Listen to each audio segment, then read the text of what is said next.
MTV news Kannada ವಾಹಿನಿಗೆ ಸ್ವಾಗತ. ಬೆಳಗಾವಿ ಜಿಲ್ಲೆ ರಾಯಭಾಗ ತಾಲೂಕಿನ ಕುಡಚಿ ಮತಕ್ಷೇತ್ರದ ಯಬರಟ್ಟಿ ಗ್ರಾಮದಲ್ಲಿ ಶ್ರೀ ಓಗಸಿದ್ದೇಶ್ವರ ದೇವಾಲಯ ಮುಂದೆ ಫೀವರ್ಸ್ ಕಾಮಗಾರಿ ಅಂದಾಜು ವೆಚ್ಚ 5 ಲಕ್ಷ ರೂಪಾಯಿ ಮತ್ತು ತಮ್ಮನಗೌಡ ಜಿಎಂ ಪಾಟೀಲ್ ಇವರ ತೋಟಕ್ಕೆ ಹಿರಿಯಾಳ ಸೇತುವೆ ಸಹಿತ ಬ್ಯಾರೇಜ್ ನಿರ್ಮಾಣ 1,90 ಲಕ್ಷ ರೂಪಾಯಿ ಮತ್ತು ಯಬರಟ್ಟಿ ಗ್ರಾಮದ ಚರಂಡಿ ನಿರ್ಮಾಣಕ್ಕಾಗಿ 5 ಲಕ್ಷ ಚಾಲನೆ ಕೊಟ್ಟಿದ್ದಾರೆ.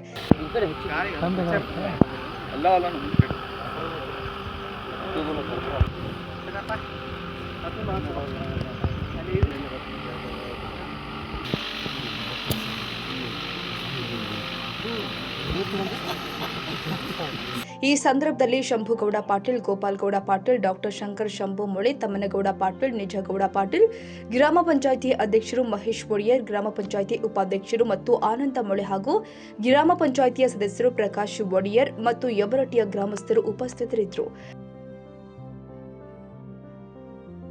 ತಾಜಾ ಸುದ್ದಿಗಾಗಿ ಎಂಟಿವಿ ನ್ಯೂಸ್ 24x7ಗೆ ಸಬ್ಸ್ಕ್ರೈಬ್ ಮಾಡಿ ಮತ್ತು ಬೆಲ್ ಐಕಾನ್ ಅನ್ನು ಒತ್ತಿ. ತಪ್ಪದೇ ಲಿಂಕ್ ಶೇರ್ ಮಾಡಿ.